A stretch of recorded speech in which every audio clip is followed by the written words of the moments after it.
karena ngene Pak. Linge Pak. Dereng dimulai kan. Linge masa ada tasir wong. Aman, nggih.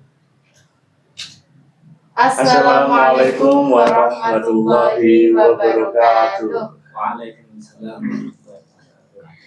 Alhamdulillah, kembali lagi kami menyapa sahabat online setelah 2 pekan tidak bersua Pak ya.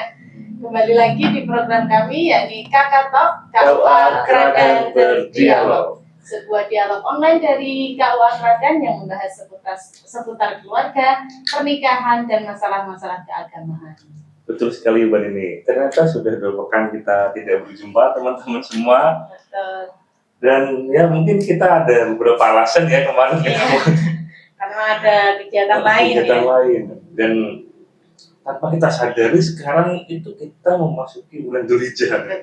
Bulan besar. Apalagi biasanya di KUA terkenal, ini di KUA ya, ini di KUA terkenal mantan rame. Betul. Akan tapi selain itu, hakikatnya bulan Dzulhijjah ini adalah bulan berkurban, Idul Adha. Iya, itu. Dan selain itu pastinya untuk itu kita akan mengkaji bersama-sama apa itu kurban dan bagaimana caranya, dan pasti teman-teman semua itu di media sosialnya algoritmanya itu sudah mulai berubah. Iya, betul. Sudah ada kajian-kajian mengenai berkurban. Sudah muncul kambing. Iya, udah muncul kambing, udah muncul sapi kan. Iya. Nanti Bapak Presiden sapinya apa? Ya udah mulai muncul itu. Udah mulai muncul. Nah, untuk itu langsung saja kali ini kita akan membahas dengan tema kurban menyembelih ego, bukan sekedar menyembelih hewan. Nah, ini tema yang sangat menarik ya, bahwa kurban bukan menyembelih ego, tetapi bukan sekedar menyembelih hewan ya, tetapi juga menyembelih ego. Biasanya kan kita cenderung memaknai kurban itu ya menyembelih kambing, kemudian menyembelih sapi, unta, dan lain-lain, dan cenderung jangan-jangan sebenarnya itu hakikat dari kurban bukan hanya sekedar menyembelih hewannya. Jangan-jangan ada hal lain atau makna tersirat dari kurban itu sendiri, seperti apakah ketika berkurban itu kita harus menyembelih sifat-sifat keburukan kita atau bagaimana. Nah, itu akan kita kupas hari ini dengan tadi temanya kurban bukan hanya menyembelih ego, bukan hanya menyembelih hewan kurban ya. Nah, tapi memang betul ini mungkin memang banyak makna di dalamnya, tergantung dalam kurban, atau memang esensinya tidak hanya menyembelih hewan, karena ini ada keburukan lain, sifat-sifat manusia yang kurang baik, mungkin juga manusia juga mempunyai sifat hewan mungkin. iya. Nah, jadi langsung saja kita kaji bersama-sama dengan narasumber kita. Telah hadir 2 narasumber kita. Yang pertama ada Bapak Abdul Hasik Ahmada. Ya. Yang kedua Bapak Abdul Rauf. Selamat pagi, sehat semua aja? Alhamdulillah. Sampun sarapan? Kali menanti hari raya Idul Adha. Wah, mantap. Sudah menanti. Oke, baiklah. Langsung saja, Mbak Nini. Ya, langsung saja kita masuk ke segmen pertama ya, terkait kurban menyembelih ego, bukan hanya sekedar menyembelih hewan gitu ya. Nah, mungkin sebelum kita bahas lebih lanjut tentang tema unik kita hari ini, dari narasumber pertama yaitu Bapak Abdul Hasik Ahmada, mungkin bisa disampaikan kepada kami sebenarnya kurban itu apa? Ya, cara memaknai kurban itu seperti apa, dan apakah kurban ini hanya sekedar pensyariatan atau justru ada landasan historis yang melandasinya seperti itu? Ya, terima kasih atas pertanyaannya. Ini tema yang menarik ya. Iya. Tema tentang kurban, bukan hanya kurban secara syariat hewan, tetapi ada tema yaitu tentang kurban ego, mengorbankan ego. Kita harus tahu bahwasanya kurban itu memang disyariatkan oleh Allah Subhanahu wa taala untuk dilaksanakan. Nah, sifat pelaksanaan ini itu ada yang wajib, ada yang sunnah. Yang wajib itu apa? Yang ketika dinadarkan, misalnya dia sukses apa, ingin belajar untuk berkorban, itu wajib. Dan ada yang sunnah. Nah, yang hukum yang umum adalah sunnah muakkad atau sunnah yang sangat dianjurkan. Nah, tentu ketika kita melihat bahwasanya itu hukumnya sunnah, kita harus mencari dalilnya atau mencari landasan historisnya. Landasan historis dari korban sendiri itu aslinya sudah lama, bukan hanya sekedar pada zaman Nabi Ibrahim saja. Akan tetapi korban itu sudah sejak anaknya Nabi Adam yang bernama Qabil sama Habil itu sudah ada dari dulu. Dulu itu kan ada Qabil ada Habil. Habil itu dia peternak, sedangkan Qabil itu dia petani. Nah, Habil ini pernah mengorbankan, pernah berkorban, ingin mendekatkan diri kepada Allah dengan menyembelih hewannya. Sudah pernah dengan hewan yang paling bagus, paling baik, yang pokoknya yang bagus lah. Akan tetapi Qabil itu ada sifat buruk dari Qabil, yaitu dia pendengki, iri. Nah, akhirnya Qabil ini mengorbankan sebuah taninya yang paling buruk. Nah, itu pernah hasilnya yang buruk. Nah, itu dari dulu sudah ada.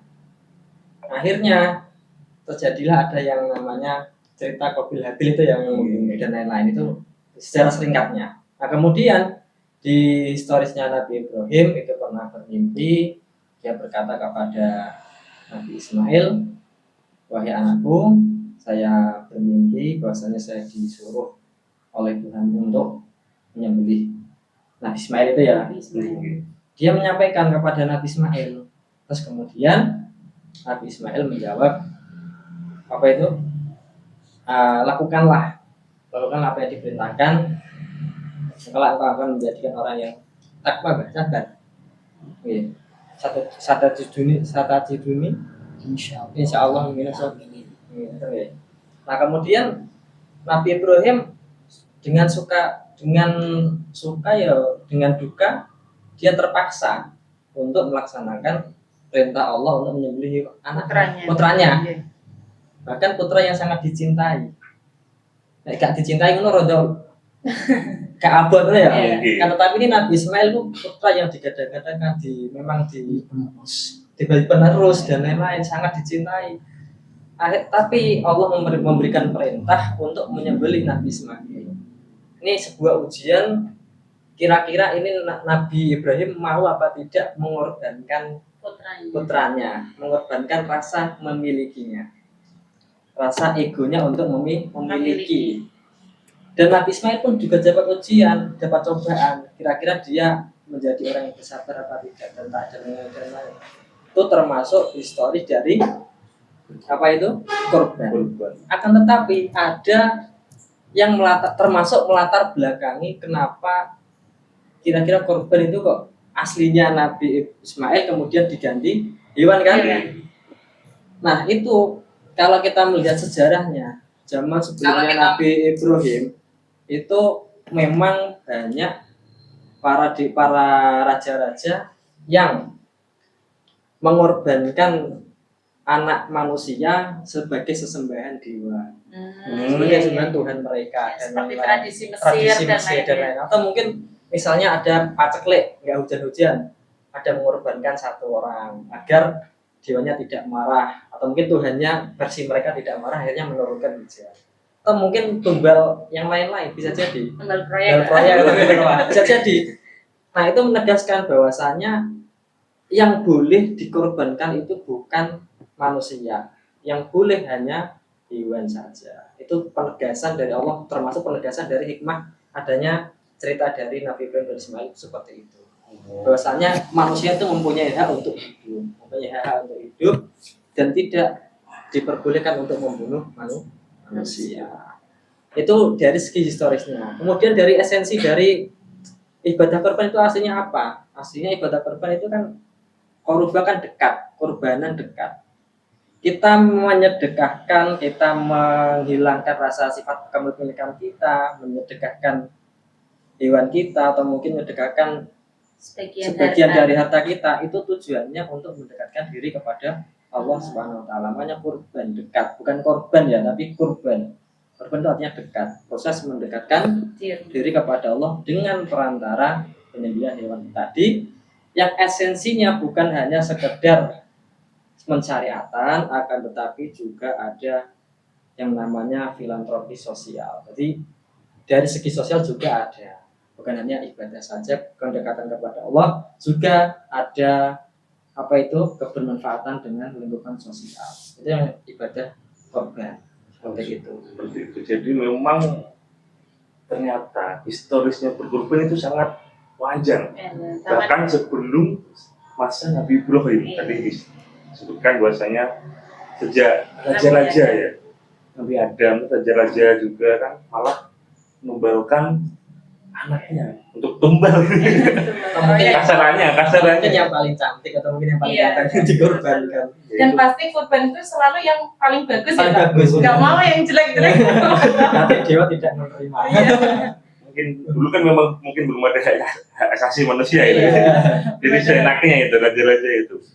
Dan kita tahu bahwasanya tadi segi historis itu sudah kita dengarkan, akan tapi kurban memang itu adalah saat Nabi Ibrahim itu diuji ketaatannya, ketakwaannya, dan Nabi Ishak juga diuji dengan kesabarannya, keriduannya.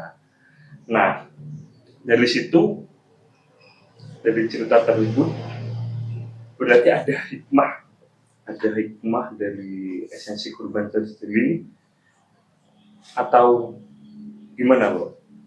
Ya, terima kasih. Ya memang dari segi kurban itu memang adalah syariat ibadah. Kan tetapi ibadah yang dipandang dari kurban ini bukan hanya pendekatan diri kepada Allah, akan tetapi ada multi makna atau multi kesalehan dalam hal ibadah kurban.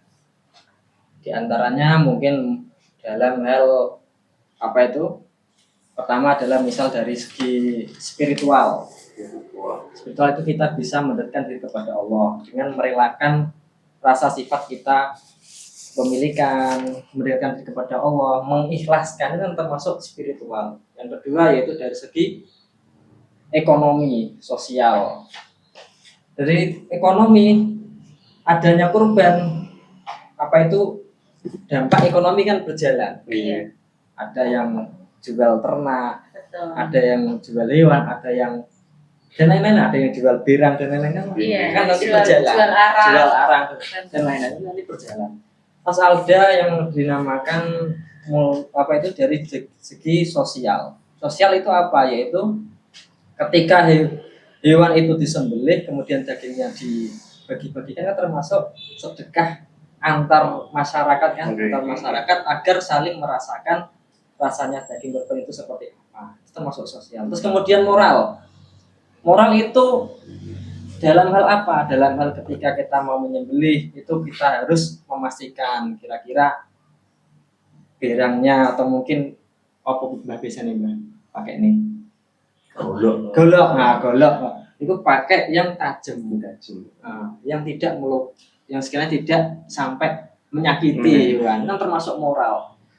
Atau mungkin ada di balik itu ketika kita kembali ke tema bahwasanya kurban itu bukan hanya masalah menyembelih hewannya saja, akan tetapi juga kita menyembelih ego kita, menyembelih sifat kebinatangan kita.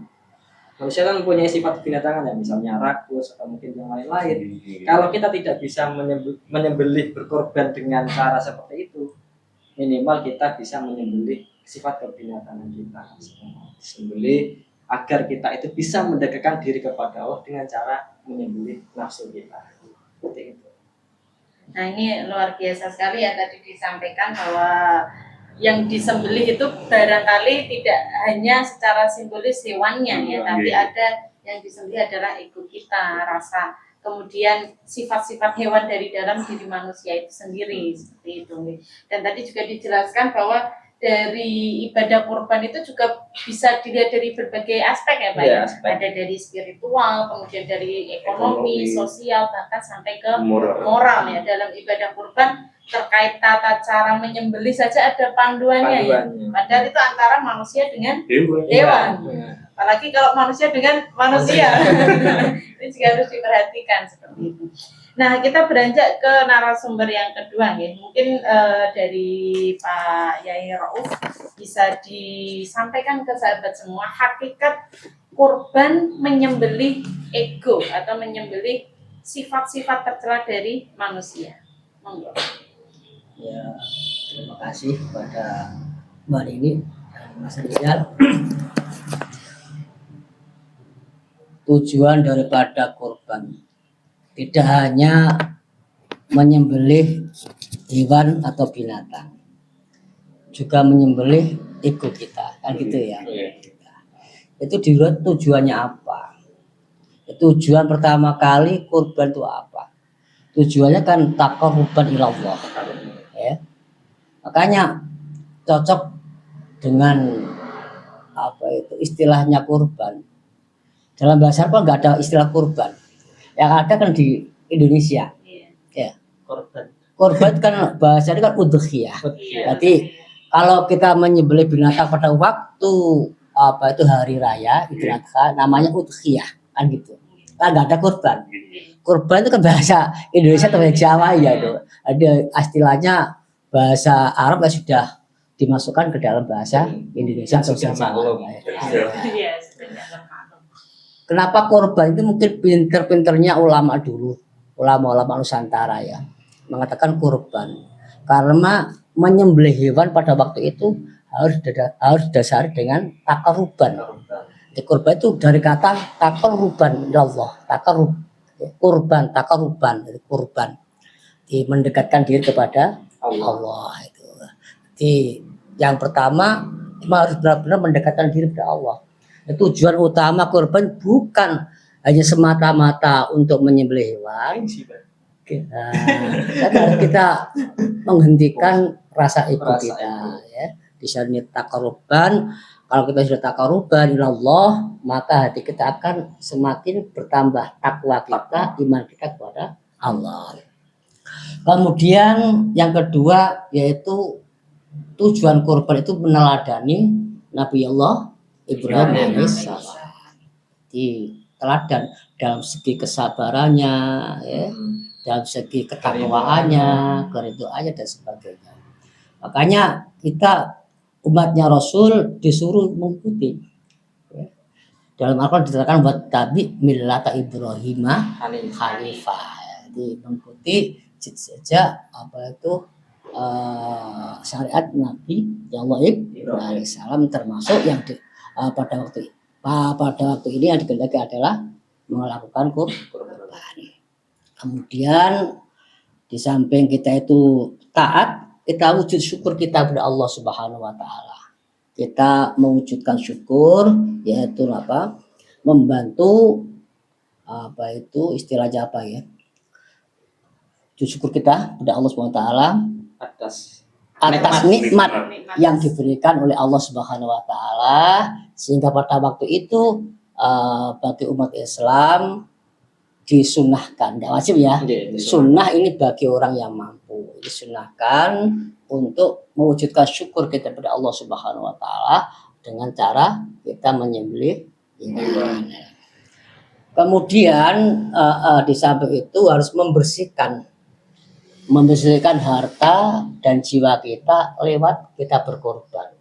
Jadi kita berkorban itu tujuannya apa? Jadi sampai membersihkan harta kita. Bab di dalam kitab kita diterangkan kalau kita ingin bersih dari harta kita maka kita berkorbanlah. Ya. Juga ada gimana itu? Fala dalam hadisnya gimana? Itu loh yang mengatakan bahwasanya apa itu tidak termasuk tidak boleh apa sholat di musola itu bang gimana mbak itu pak? Hadisnya itu ada kan hadisnya itu? Yang tidak boleh mendekati tempat. Iya, gimana itu coba yuk? Jika mampu, Ya, gimana itu? jika mampu kamu tidak melakukan, maka jangan sholat di masjid musola kami. Ya, Tempat sholat. itu kan termasuk anjuran ya. Iya. Anjuran bahwa kita itu disuruh untuk melaksanakan kurban. Kemudian juga dimensi sosial yang seperti yang saya katakan tadi ya, di dimensi sosial atau solidaritas untuk memupuk empati dengan berbagi kepada orang-orang fakir miskin ya. Kita membagikan harta kita pada waktu hari raya. Hari raya itu kan sebenarnya kan kita kan setelah sholat ya, kan nggak usah kita kerja gitu ya. Sebagaimana hari Idul Fitri, kita kan disuruh untuk zakat kan. Itu apa? Karena apa? Setelah hari itu kita sudah ada cadangan makan, nanti nggak usah kita bekerja. Sudah ada beras ya. Begitu juga ini hari Idul Adha ini, jadi kita sudah ada cadangan apa? Daging ya. Maka kita nggak usah cari-cari apa daging ke pasar dan kemas saja. Cukup di rumah saja untuk melaksanakan ibadah Idul Adha. Di samping itu sebenarnya ya dalam kurban itu simbolis untuk menyembelih sifat-sifat hewani atau nafsu serakah di dalam diri manusia. Kesombongan kita itu kita kikis ya. Kita apa ya? Sembelih. Iya, disembelih. Kita hentikan dengan istilahnya jangan sekarang dikat. dipotong dengan cara kita melaksanakan kurban gitu. Dan berarti kan memang tujuan bukan nanti kan seperti disampaikan yang pertama mendekatkan diri kepada Allah, setelah itu kita meneladani Ibrahim, membersihkan memberikan harta dan lain-lain. puji syukur dan sampai dengan solidaritas. Tapi dalam faktanya itu kan terkadang ada orang-orang yang berkorban itu pengen dilihat. Jadi saya pengen berkorban sapi. Terus si Ani sapi. Wah, kita nggak kalah nih. Nah kita juga harus sapi mungkin yang lebih gede gitu kan. Nah itu kan malah justru dapat menghilangkan esensi dari kurban gitu. Iya, betul sekali. Karena ego itu kan katanya pintar menyamar. Jadi pintar menyamar rasa apa itu karena pintar menyamar sehingga apa seakan-akan dia tuh beribadah dengan bagus. Padahal dalam hatinya itu ada rasa apa? Ingin untuk dipuji kan gitu. Ingin pengakuan orang lain. Biar dianggap wah. Iya, wah gitu. Wah, suka jauh. Wah, itu suka orang itu kaya kan gitu. Ya, makanya ada yang seperti itu juga ada. Akan tapi kan mungkin seperti itu ya. Mungkin ada yang memang seperti itu, tapi memang mungkin ada yang hanya dokumentasi aja lah. Tapi memang terkadang ada orang beranggapan itu malah pamer gitu. Itu gimana, Mbak? Itu memang sudah ada dokumentasi seperti itu, tidak semuanya benar. Kadang tergantung niatnya. Kadang orang niatnya memang benar-benar ridho, ya. Tapi memang juga baik itu. Dalam hadis juga diterangkan kita itu boleh pamer ya. Tapi dengan tujuan agar orang lain mengikutinya.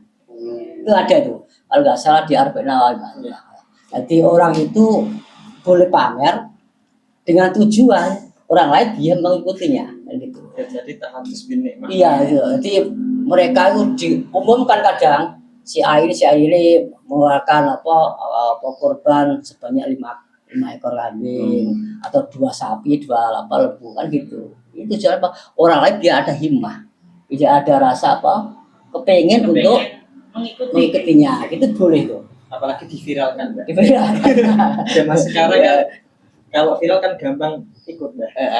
Itu boleh tuh, diperbolehkan oleh agama itu. Tapi juga harus itu ya bisa menata niat dalam beribadah. Karena di dalam kitab ada keterangan bahwasanya kan min amalin yatasawwaru bi surati a'malid dunya fayasiru amal akhirah bi husnin niat. Ada berapa banyak amal yang dia itu amal dunia, akan tetapi kan dia niat dan amal akhirah maka menjadi, karena dilihatkan niat yang baik maka menjadi amal akhirah. Wa kam min amalin yatasawwaru bi surati an akhirah fayasiru amal dunya bisuin niat. Dan betapa banyak amal apa itu amal akhirat menjadi amal dunia karena buruknya niat. Yaitu misalnya ada orang berkorban karena gengsi dengan pamer ataupun yang lain.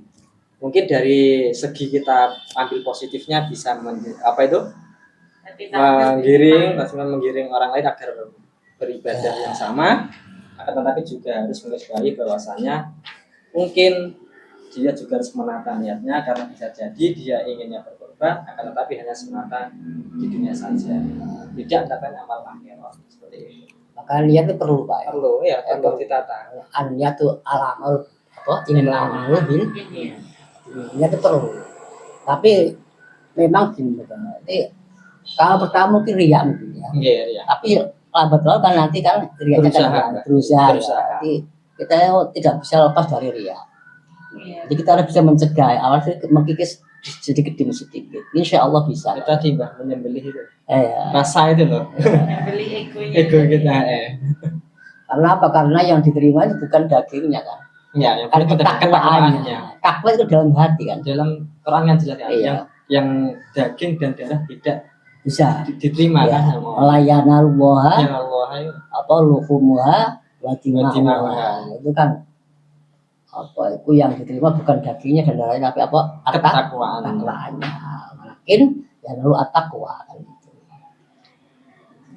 Nah, ini luar biasa sekali ya tadi disampaikan terkait esensi korban ya. Bagaimana menata niat itu menjadi suatu hal yang sangat penting ketika orang berkorban. Apakah korbannya itu karena Allah niat korban atau justru karena orang lain yang pengen dianggap wah ini misal Pak Rizal terus apa namanya korban kepo misalnya kalau di Demak misalnya terus Pak Mada ikut-ikutan ya, tapi bisa juga ternyata pamer itu bernilai ibadah juga. Siapa tahu dari pamernya kita ada orang yang termotivasi untuk ikut berkorban. Walaupun awalnya niatnya pamer ya. Tapi kan hati itu tidak ada yang tahu seperti itu. Nah, setelah apa yang disampaikan dari tadi terkait korban, orang-orang ini sering menyebutkan seperti ini. Ada orang yang adanya kurban itu kan seperti event tahunan yang sangat ditunggu oleh masyarakat. Ya. Baik orang dalam artian fakir miskin maupun orang yang biasa-biasa pun itu menganggap Idul Adha atau Hari Raya Kurban itu suatu apa ya, momen yang sangat ditunggu, momen berbahagia istilahnya seperti ini. Nah, kemudian karena apa? Banyak dari kita masyarakat mungkin ya terkendala terkait ekonomi, setiap harinya makannya telur, tempe, mentok, ikan, ayam gitu ya. Kemudian kalau Idul Kurban dia akan dapat jatah daging, entah itu daging kambing maupun daging sapi. Nah, ini kan ada fenomena sosial dalam pelaksanaan Idul Adha. Ya, ini mungkin bisa disampaikan bagaimana dengan mendeskripsikan momen bahagia ketika Idul Adha. Kurban itu kan momen kebahagiaan ya. Semua orang tidak harus semua orang itu tidak kaya kan itu kan. Ada yang kekurangan gitu. Makanya bagi yang kurang di hari Idul Adha itu mereka merasa kebahagiaan karena adanya kurban kan gitu. Makanya untuk yang kaya kalau bisa dianjurkan untuk berkorban itu. Juga banyak sekali anjuran-anjuran dalam kitab hadis menganjurkan bahwa kalau punya kemampuan sebaiknya untuk Nah ini karena apa? Karena ini untuk membantu daripada saudara-saudara kita yang belum mampu. Jadi momen kebahagiaan bagi orang yang tidak punya itu. Kemudian ada kalanya juga korban ini sifatnya vertikal ya. Apa vertikal itu? Vertikal dan hubungan pada Allah Subhanahu Wa Taala. Ini mengangkat artinya itu menganjurkan hati kita, iman kita selalu takut kepada Allah Subhanahu wa taala, meningkatkan ketakwaan kita kepada Allah Subhanahu wa taala. Itu di hari Idul Adha. Kenapa? Dulu pun juga demikian. Waktu Nabi Allah Ibrahim alaihissalam kan juga begitu. Hari itu juga diuji oleh Allah Subhanahu wa taala tentang ketakwaannya. Ini Ibrahim ini benar-benar takwa enggak dengan saya. Akhirnya diuji oleh Allah Subhanahu wa taala dengan tadi apa disuruh untuk menyembelih putranya. Ah, itu kan masuk. Ada kala juga tadi hablum apa minan nas di sosial ya, sosial horizontal seperti horizontal sosial itu. Jadi ada kalanya hablum minallah, ada kalanya hablum minan nas di hari Idul Adha itu ya. Makanya bagi kita yang mampu, marilah kita untuk berkorban. Jadi bul makal fakul minha wa'at imu apa al-baqid apa al-bais al-fakir. Jadi orang fakir kita kasih makan. Jadi kita juga boleh makan daging yang kita apa suguhkan, yang kita korbankan, juga kita juga memberikan makan kepada al-fakir kan gitu. Jadi memang berkorban ini vertikal dan horizontal. Dan dimana ketika kita beribadah kepada Allah, kita mendekatkan kepada Allah, mendekati kepada Allah. Dan ketika kita pada manusia, kita mendekatkan diri kepada manusia mungkin lebih akrab, solidaritas lebih terjaga, dan rasa berbagi tadi ya, rasa berbagi. Akan tetapi apakah mungkin ada fenomena, mungkin tidak semua, tetapi terjadi fenomena di mana sekarang itu mungkin bukan hanya fakir miskin saja yang dapat, tapi dihitung setiap kakak, per warga. Ada yang mungkin ada yang dapat 1 kilo, setengah kilo. Nah, ini menanggapi fenomena ini bagaimana? Sebenarnya dalam agama itu ketentuannya seperti apa gitu? Apakah memang hanya untuk fakir miskin saja, atau memang orang yang mampu juga boleh dapat? Ya, terima kasih menanggapi hal itu. Memang secara aturan fikih itu pembagian daging korban itu kan ada 3 kan. 1/3 untuk diri sendiri yang berkorban, dan 2/3 atau mungkin sisanya dari 2/3 tadi itu untuk 1/3 untuk fakir miskin dan 1/3 lagi untuk orang yang mampu atau yang kaya. Jadi misalnya ada tetangga, dihitung per kakak dan lain-lain, itu juga termasuk salah satu strategi dari panitia. Itu kan pinter-pinternya panitia. Yang menjadi PR itu kadang ada orang yang bukan penduduk asli. Dan dia tidak punya. Dia orang merantau, tidak punya keluarga, tidak punya apa-apa, dan dia tidak mempunyai kakak ataupun KTP domisili itu. Akhirnya panitia tidak menjangkau. Itu yang kasihan. Makanya harus pintar-pintar panitia untuk menyortir kira-kira ini kebutuhan yang paling utama yang mana. Kan kita harus mendahulukan kan yang paling utama, yang fakir miskin, baru lain-lainnya yang mampu. Karena pada hakikatnya tadi dijelaskan oleh Mbak Roho bahwasanya itu momen di mana orang yang tidak mampu, orang yang fakir miskin hari bagi ya Mbak ya. Maka panitia kalau bisa itu ya mendahulukan dulu orang yang tidak mampu daripada memberikan tetangganya yang kaya. Seperti itu Mbak ya. Karena apa? Di hari Idul Adha itu adalah MBG. Makan bergizi gratis ya. Gratis kan? Iya kan bergizi daging ya. Dikasih apa baik proteinnya. Gratis itu ya, murni itu. Jadi memang juga. Jadi kalau untuk menyikapi itu, berarti kadang nggak ada penduduk apa itu luar ya, baru butuh itu. Biasanya apa RT-nya Pak? RT-nya diajak untuk panitia untuk mencatat siapa-siapa saja ya dari lingkungan tadi dicatat semuanya. Ya bagi yang mampu jangan semua dicatat ya, dikasih itu. Jadi nanti bisa rata nanti. Berarti rata Mbak antara yang kaya, yang mampu dan nggak mampu. Biasanya Sama. itu Disamakan disamakan. kan? Disamakan. Kadang juga ada apa yang miskin dikasih lebih Lebih lebih ya. banyak. Itu kan lebih baik seperti itu. Iya. Tapi memang mungkin apakah di daerah Bahyai, Pak Mada, Mbak ini seperti itu? Ya biasanya memang ada dibagi seperti itu ya Pak ya. Misalnya ya. Dihitung per RT. Tapi gini, kadang ada sama sekali nggak kebagian. Oke. Karena apa? Karena itu hanya dikasihkan pada kiai. Sementara kiai itu hanya RT masuk RT 1 atau RT 2 ya. Sementara yang RT yang lain nggak kebagian. Bisa gitu ada. Ada yang ada kalanya yang dikelola panitia pusat. Tapi mungkin disentralkan di masjid atau di musola gitu ya. Jadi semuanya dihitung, semuanya cacat jiwanya berapa kakak itu ditulis semuanya, nanti dikasih gitu. Biasanya waktu. Jadi memang di daerah itu berbeda-beda. Berbeda, iya. Akan tetapi memang harusnya warganya itu harusnya bisa terbagi semua. Iya. Karena kan seperti tadi kan pasti didata dulu, dan ini adalah keindahannya momen berbagi, saling menyambut, Iya.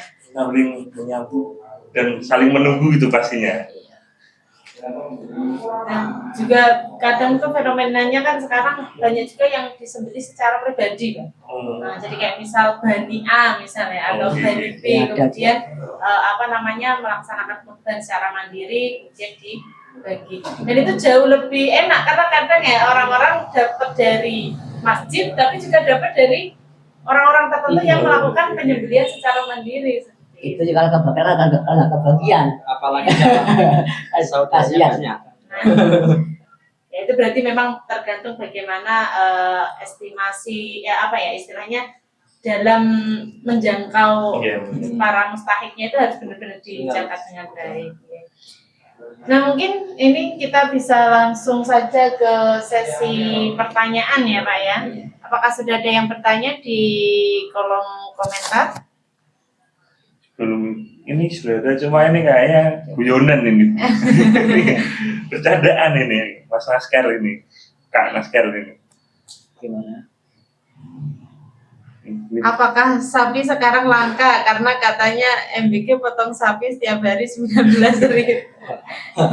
Tapi memang jadi memang kita mau masukin bulan Dzulhijjah itu memang FJP di media kita itu memang sedikit langsung lucu-lucu. Berubah. Saya juga pernah bukan baru kapan itu? Memang katanya per hari ini kan sapi kan memang mahal kan? Iya. Banyak juga yang malah peternak itu kayak berhenti apa? Menjual atau gimana itu malah memang gitu. Itu memang strategi pasar ya. Memang Mungkin secara ekonomi seperti itu. Iya. Semakin banyak permintaan, otomatis barangnya semakin sedikit semakin naik. iya. Itu memang strategi untuk penjualan semakin naik harganya. Apalagi memang kadang negara memang lagi itu kan Nunggu momen. Tapi untuk saat ini itu kayaknya itu nggak langka kok. Masih banyak. Masih banyak para lokal itu penggembala itu yang menghormati peternak lokal itu masih banyak. Jadi masih tersedia sapi-sapi di luar. Mungkin beda lagi di konteks orang-orang kota mungkin ya. Kalau di kota memang kan secara peternak kurang ada banyak ya istilahnya. Kalau di desa mungkin ketersediaannya juga masih. Itu juga mengikuti isu-isu nasional kan, yang dimana memang kita lagi melemah juga kan ke ekonomi kita. Ini ada Davira sudah bergabung. Terima kasih Davira. Kalau memang ada pertanyaan bisa disampaikan. Mungkin sambil menunggu pertanyaan dari teman-teman online Pak ya. Saya pengen nanya terkait kurban ini. Biasanya kan kurban itu lazimnya kan setiap ada penyelenggaraan itu ada panitianya, pembentukan panitia.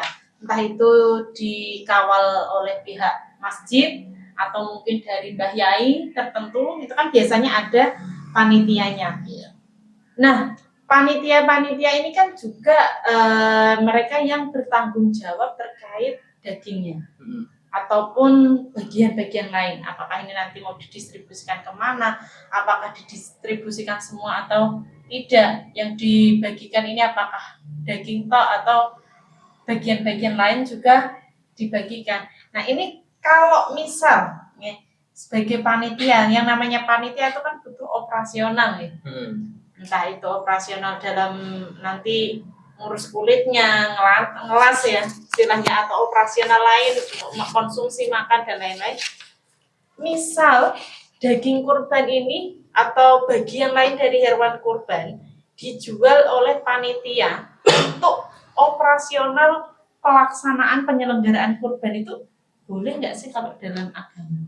Ya, terima kasih menanggapi hal demikian.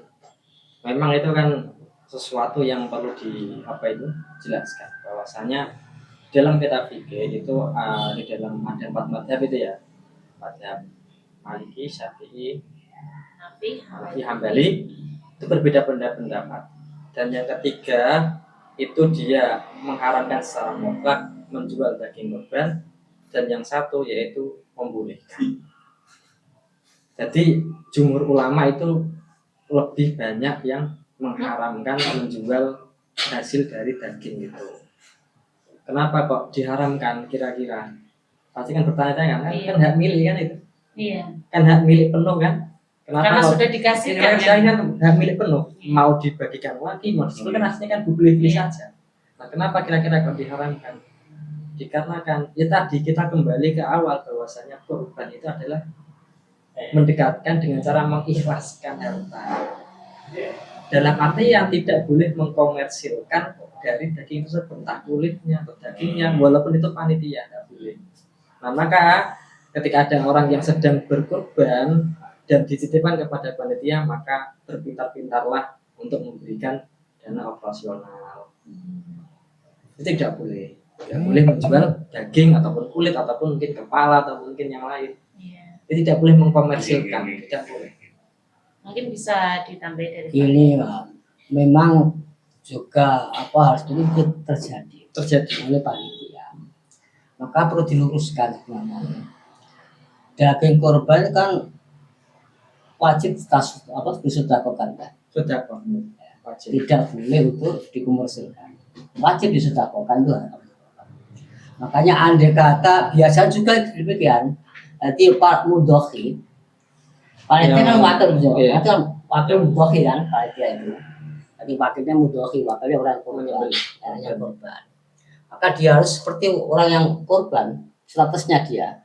Jadi kalau dia itu mengambil untuk operasional, berarti kan sama saja dia tuh menjual dagingnya kan gitu. Makanya harus disiasati. Biasa juga ada kok, biasa itu Mudhoki itu para korban itu ngasih uang kok. Operasional ya biasa kalau kami 1 200 ngasih upah berarti ya, kami 2 200 400 bisa bagian. Jadi itu sebagai operasional, ya juga untuk jasa untuk penyembelihnya, jasa upahnya. Makanya tidak boleh kita mengambil dari situ, makanya dijual kulitnya dijual untuk operasional, untuk membeli kresek atau untuk membeli bensin ya, tidak boleh. Kalau yang terpaksa harus disiasati. Bagaimana pengkhilanya yaitu nanti dijual tapi sudah dikasihkan panitia atas nama mustahil ya. Bukan yang panitia. Di panitia dia berhak menerima atas nama mustahil, dia berhak untuk menerima diri sendiri ya. Nanti setelah itu nanti dijual. Lalu untuk dia bahkan untuk keperluan itu bisa. Tapi kalau semata-mata untuk dijual nggak diperbolehkan. Semata-mata. Jadi kita garisbawahi bahwasanya menjual untuk kemanfaatan yang lain, Mbak. Iya nggak boleh. Nggak boleh, tetap Ya harus semua disedekahkan. Sedekahkan baik dagingnya, baik suhunya, baik kulitnya, semuanya harus disedekahkan. Apalagi kalau dia posisinya sebagai penerima itu ya, boleh untuk menjual. Boleh. Ini namanya dikhilah nanti ya. Jadi bukan sama pada dia loh ya. Kalau matinya kan berarti kan waktunya mudah Iya, waktunya iya, waktunya iya. orang berkorban, nggak boleh dia tuh. Sama saja dia apa orang yang berkorban hukumnya, jadi nggak boleh. Kalau dia tuh dikelan nanti apapun ya nanti harus semua disedekahkan, Diikhlaskan. diikhlaskan, nggak boleh dikonsumsi apa ya untuk kepribadian untuk masuk masjid nggak boleh itu dijual di masjid nggak boleh. Misalnya untuk kebersihan. Atau gini bisa karena kulitnya kan nggak ada yang mau menerima umpamanya. Iya. Kalau dibiarkan malah membusukkan gitu, maka boleh dijual. Setelah dijual oleh hasilnya untuk dibagikan kepada fakir miskin. Malah boleh itu. Jadi selain dapat daging nanti dapat Uangnya juga. itu bisa itu. Artinya yang penting kan nggak masuk pemuda Ya, yang semuanya kan disodorkan untuk fakir Fakir miskin. Itu bisa itu dagingnya. Jadi intinya memang di situ bahwasanya memang semuanya itu harus didistribusikan, harus dibagikan ke fakir Paket miskin. miskin. Entah itu mau dijual, mungkin uangnya juga tetap dibagikan kembali. Karena Bukan- haknya Ya, mereka. iya, betul. Dan mungkin selain itu, saya mungkin akan bertanya, ini mungkin agak keluar sedikit. Mungkin ada nih tradisi-tradisi ketika berkorban itu hewannya itu dikasih bunga-bunga dulu, dimandiin, terus dikasih payung, Dikasih hiasan ya Pak. sana. Karnaval. Iya betul, kayak karnaval Pak memang beberapa daerah. Nah itu dalam pandangan agama itu bagaimana? Dalam agama itu memang tradisi sudah itu Pak, sudah merakyat. Di desa-desa itu umumnya tuh biasanya tuh pakai apa itu dimandikan dulu kan biar bersih, kemudian dikasih mori gegri ya, Kain mori. Terus dikubur nggak? Enggak cuma di penutup Pak, kayak hiasan dikain kalau nggak bunga bunga. Disorban. itu memang jangan bid'ah, tapi bid'ah yang hasanah. Oh, Nah dulu zaman Rasul juga nggak ada demikian, tapi para ulama itu dalam kitab Turos, kitab kuning atau kitab klasik sekarang ya namanya klasik itu dijelaskan bahwa disunahkan bagi mudhohi untuk memberikan payung, sandal itu ada itu keterangan seperti itu. Sandal Bang. Iya sandal. Saya dapat sandal, dapat payung. Kalau hari itu. Sejak sekolah Bang. Jadi memang ya ada. Jadi saya juga sering bertanya, pripun Pak niki kula ndak maringi payung, maringi sandal. Cak kula nggih mosok nggih ngoten ngoten. Nggih tersanjung dengan niku namung sunat. Yang penting jenengan itu syarat-syaratnya pun sempurna. Jadi sempurna umur, berapa kata sudah umur, nanti cacat, nanti Tidak kurus. enggak sakit, Nggak gitu. sakit. Itu semuanya orang pincang, rapi. Karena ada di syarat yang penting terpenuhi syaratnya itu enggak berberes. Ini makanya banyak berdebaring payung, monggo itu namanya sunat. Oke, memang sunat ya. Jadi ada keterangan seperti itu sunat ya. Mungkin demikian, mungkin filosofinya mungkin. mungkin. Ini ada filosofi. Iya, itu kan korban itu kan dalam konteks ada mati ya terakhir ya. Sebagai tumpahan besok dari kiamat. Nggih. Ada kan itu. Di hati itu menerangkan bahwa korban itu adalah matiyatun apa itu di ketika berjalan di atas siratal mustaqim kan ada itu. Sehingga dikasih payung mungkin karena hari kiamat terlalu panas. Kalau kita payung kan ada silih-silih kan gitu. Kemudian apa dipakai kain, punggungnya dipakai kain itu kan sebagai pelana. Kalau kuda kan ada pelananya. Jadi di situ tumbaknya di situ. Nah, kalau tak modif tak paling ban Bang. Cepat. Jadi itu versi seperti itu. Memang disunahkan seperti itu.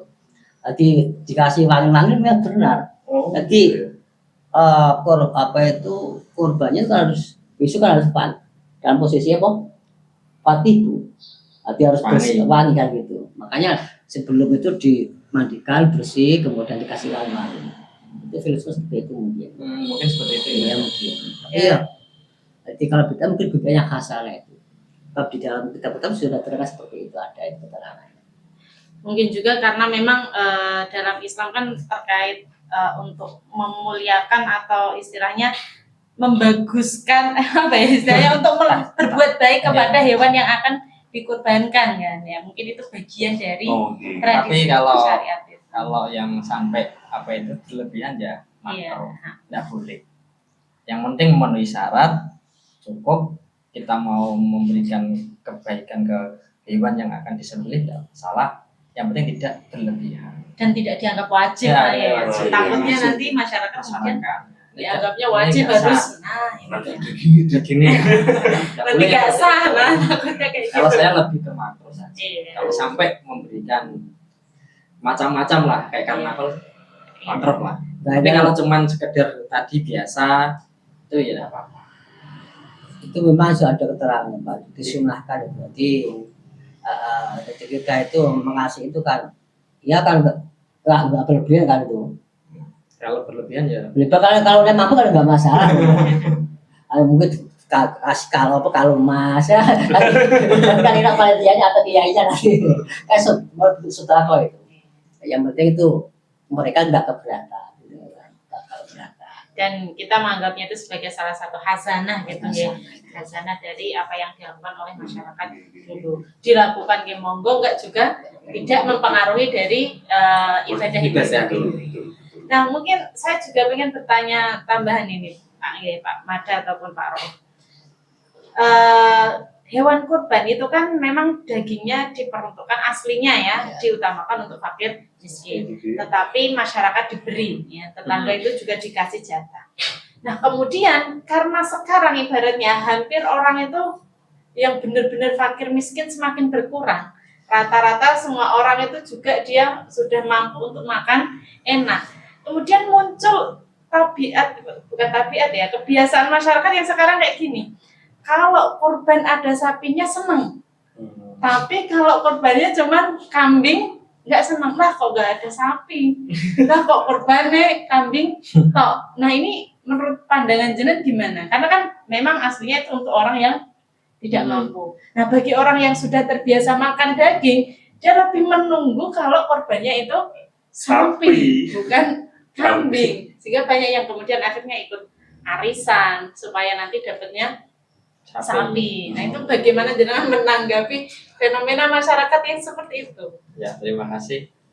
Kita menanggapi fenomena tersebut, mengingatkan dulu pernah diceritai mbah saya, mbah Bu lah ngarannya. Waktu haji itu kan orang-orang pada berkorban ya. Nah, hewan-hewan yang disembelih, ini ceritanya ya. Kayak saya kan belum haji, tapi ceritanya dari mbah saya yang haji dulu itu, ketika ada orang yang haji berkorban, sembelihannya itu di sana itu diangkuti truk-truk. Jadi hewan yang sembelih itu diangkut truk. Karena di wilayah itu banyak orang yang kaya, akhirnya dikirimkan ke daerah-daerah pelosok-pelosok yang kurang mampu. Nah mungkin ketika ada orang yang daerah kota yang mungkin terkesannya mampu atau mungkin kaya, kalau dia tidak ada rasa enak, tidak mau menerima, ya lebih baik diberikan ke yang lain yang berhak, yang kira-kira tidak terjangkau oleh panitia. Seperti itu. Itu bukan lebih Pak, memang dia itu nggak mau. Makanya lebih suka menanti-nantinya itu sapi aja gitu loh. Mungkin dia karena sering makan kambing sehingga dia ingin makan sapi kan gitu. Mungkin juga kalau dia punya penyakit. Kalau dia darah tinggi kan kalau pakai kambing kan malah tambah lebih baik pakai daging kan gitu. Padahal ya kambing dan sapi atau unta itu kan dagingnya kan enak yang kambing gitu. Makanya menurut Mas Syafi'i kan gitu. Jadi yang paling utama itu apa? Korban pertama kambing, kedua sapi, baru unta. Kan gitu. Jadi selain Imam Syafi'i kan unta, sapi baru kambing malah yang nah, itu kan ada deh. Kenapa Imam Syafi'i kambing dulu? Karena kambing itu rasanya enak kan gitu. Baunya juga wangi, artinya itu enggak terlalu enggak kan gitu. Itu kalau unta kan mungkin kurang enak kita begini. Saya juga belum pernah makan. Ya. Tapi Gitu kan keterangan dibagi memang yang mengatakan kambing lebih utama karena apa? Ada keinginan. Yang mengatakan unta lebih utama unta apa? Sapi baru karena apa? Dagingnya yang banyak. Makanya lebih senang yang mengutamakan unta. Sehingga itu gimana andai kata lebih utama mana unta dengan kambing kan gitu. Itu juga dilihat tadi kalau dia menginginkan daging yang banyak maka unta lah yang lebih baik kan gitu. Kalau dia menginginkan itu daging yang enak maka kambinglah yang lebih utama. Di samping itu kalau darahnya itu kambing itu lebih banyak daripada unta. Kambing 7 dengan unta 1 itu menghasil lebih banyak darahnya kambing. Makanya ulama mengatakan lebih baik menggunakan kambing karena darahnya lebih banyak. Kan dalam hadis diterangkan ketika darah itu sebelum menetes maka amalnya akan diterima oleh Allah Subhanahu wa taala kan gitu. Semakin tetesannya banyak maka insya Allah semakin amalnya diterima oleh Allah semakin banyak gitu. Makanya ada kalanya yang mengatakan bahwa kambing lebih utama daripada unta. Dan tadi juga disampaikan ya kalau memang sebenarnya kan dia nggak berhak dapat ya. Kalau memang dia keberatan untuk dapat yang penting diberikan kepada gitu. Orang yang dan menanggapi yang tadi yang sampai membeli sapi patungan atau mungkin arisan kan banyak sekarang fenomena patungan atau arisan mungkin atau mungkin di sekolah-sekolah itu menariki siswanya untuk berkorban. Itu kira-kira itu yang dihitung seluruh siswa apa gurunya apa gimana atau mungkin yang apa? Itu biasanya kan kalau dipertanyakan kan? Iya, kalau yang di lembaga-lembaga seperti itu tuh nanti dihadiahkan kepada masyayikh yang sudah wafat misal seperti itu. Kalau di fikih itu dijelaskan bahwasanya ketika ada orang yang berkorban patungan itu ada maksimalnya sesuai itu. Misalnya kambing ya 1, misalnya sapi ya 7, unta ya 7 dan lain-lain. Seperti itu. Nah, ketika ada orang yang korban 1 kambing 1 dan ada orang 7 patungan membeli sapi, kalau di kitab itu lebih baik orang berkorban 1 kambing dibandingkan orang patungan beli sapi.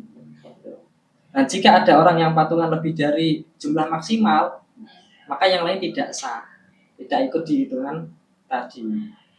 Tapi bisa disiasati dengan untuk memberikan pahalanya kepada orang yang ikut iuran juga, diniatkan juga. Tapi tidak niat kurban. Ketika yang itu iuran biasanya sifatnya itu memaksa atau tidak? Biasanya pasti memaksa ya. Kalau ada yang nggak ridho 1 gimana?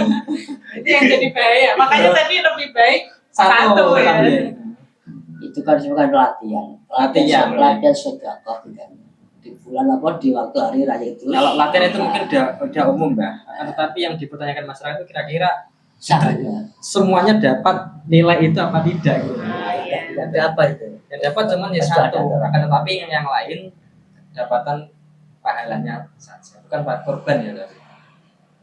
Karena memang secara ketentuan hukumnya memang 1 Satu. untuk 1. Misal 1 kambing ya untuk 1 orang, kalau sapi atau unta bisa untuk 7. Bahkan sahabat Nabi pun juga pernah patungan dalam berkorban. Dulu pernah unta, pernah. Tapi maksimal 7 gitu. Nggak sampai 20, 50. Apalagi 1 sekolah. Itu ada pertanyaan yang ya guyonan.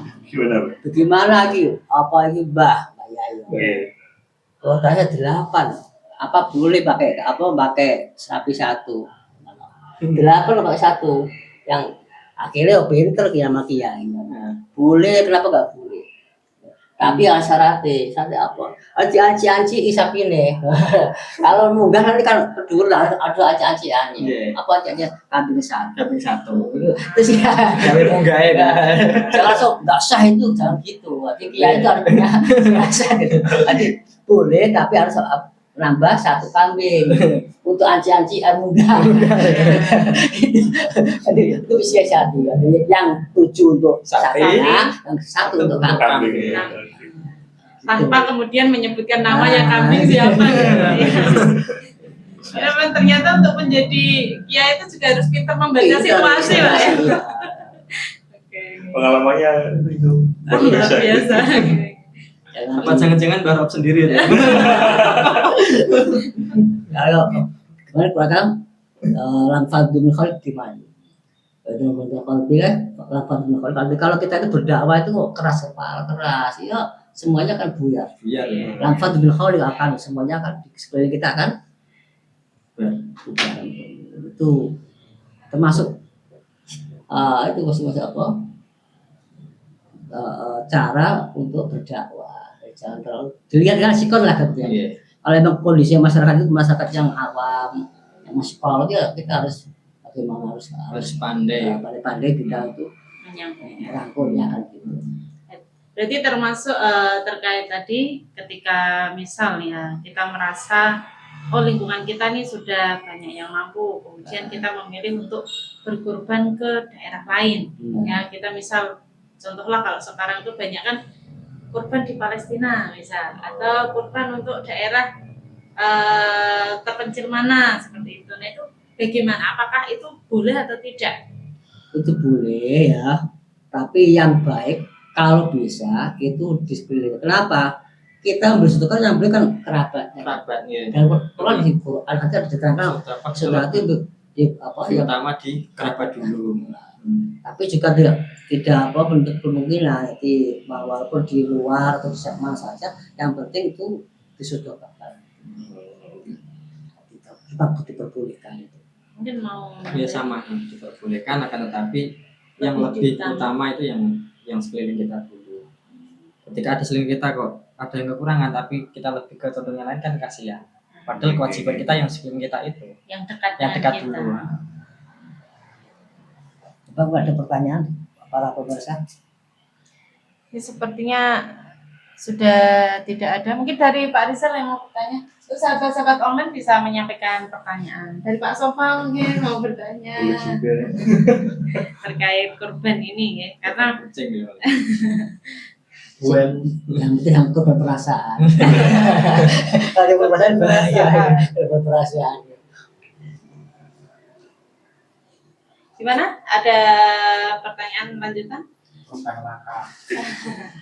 Sementara tidak ada Mbak Nini. Ya, mungkin sebelum karena memang tidak ada yang bertanya ya, mungkin bisa disampaikan closing statement dari narasumber terkait tema kita hari ini, yaitu kurban bukan sekedar menyembelih hewan tetapi menyembelih ego juga. Monggo silakan. Ya terima kasih. Ibadah kurban itu menyadarkan bahwasanya ibadah kurban itu adalah syariat dari Nabi Ibrahim Nabi Ibrahim alaihissalam, bahwasanya itu adalah syariat dan disunahkan, dan kita harus mentransformasikan di era sekarang generasi milenial Gen Z dan milenial, bahwasanya bahwasanya kurban itu bukan hanya syariat menyembelih hewan, akan tetapi juga harus bisa menyembelih sifat kebinatangan manusia, kebinatangan kita, sifat ragu, sifat keegoisan dan lain-lain, sehingga bisa mendekatkan diri kepada Allah dengan cara seperti ini. Tujuannya tercapai. Mentransformasikan. Monggo. Ya korban itu kan suatu kesunahan muakkad bagi orang yang mampu kan. Untuk itu bagi mereka yang mampu, marilah kita untuk berkorban. Karena apa? Kalau korban itu bisa membantu atau bisa memberikan sosial, dampak sosial kepada masyarakat. Itu di hari yang bahagia, di hari yang penuh keberkahan itu kita mengadakan sedekah dengan cara korban. Dan korban itu harus kita niati. Biar nanti korban kita itu bisa diterima oleh Allah Subhanahu wa taala, maka kita niati dengan niat yang tulus, yang ikhlas, sehingga bisa menyembelih istilahnya ego kita. Amin. Jadi kalau kita itu niati dengan niat yang tulus, ikhlas, ya, karena Allah Subhanahu Wa Taala, ini akan menimbulkan korban yang bisa menyembelih ego kita. Ini luar Luar biasa biasa. sekali ya. Dari apa yang disampaikan oleh narasumber kita dan tema kita hari ini ya, terkait korban menyembelih ego bukan sekedar menyembelih hewan. Nah, mungkin kadang yang sulit dari seorang manusia itu adalah melepaskan ya. Seperti tadi kita melepaskan sebagian harta kita untuk membeli hewan kurban. Istilahnya kan kita nyari uang dari hari ke hari, nggak tidur, istilahnya uang terkumpul, kemudian bagaimana kita merelakan sebagian dari uang kita untuk beribadah kurban ya.